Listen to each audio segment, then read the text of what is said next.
আমি কিন্তু রাজশাহী বিভাগের মেয়ে। যখন আমি রাজশাহী শহরে থাকতাম তখন আমি রাজশাহীতে 30 ডিগ্রি 35 ডিগ্রি এমনকি 40 ডিগ্রি পর্যন্ত গরম সহ্য করতে পারতাম। যদিও গরম আমি সহ্য করতে পারি না, মানে গরমটা আমার শরীরে নিত। কিন্তু কোরিয়াতে আসার পর 30 ডিগ্রি গরমই আমার সহ্য হয় না। কিন্তু আমার মনে হয় এইবার কোরিয়াতে অনেক বেশি গরম পড়েছে। তো যাই হোক, যেহেতু সামার পড়েছে, এখন সামারে আমরা যেখানে সমুদ্র দেখি বা লেক দেখি সেখানে গোসলে নেমে পড়ি। আমাদের শোকচেতে তো সমুদ্রের শেষ নাই।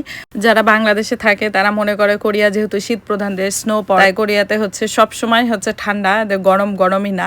এমনকি আমার আত্মীয় স্বজনও যখন জিজ্ঞেস করে যে কোরিয়ার গরম কি অনেক বেশি গরম, তখন যদি বলি হ্যাঁ অনেক বেশি গরম, তারা বিশ্বাসই করতে চায় না। তো বেশ কিছুদিন আগে আমরা একটা লেকে গিয়েছিলাম গোসলের জন্য। সেখানে গোসল শেষে রাস্তার ধারে একবারে জঙ্গলে মালবেরি গুলো ছিল।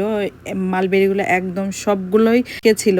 পাকা মালবেরি দেখে তো আমি সেখানেই তুলে বসে বেশ কিছুটা খেয়ে নিয়েছিলাম। তারপরে গোসল করে আমার খুব চা কফি খেতে ইচ্ছে হচ্ছিল, তাই আমি কম্পোজ কফি থেকে একটা কফি নিয়ে নিই।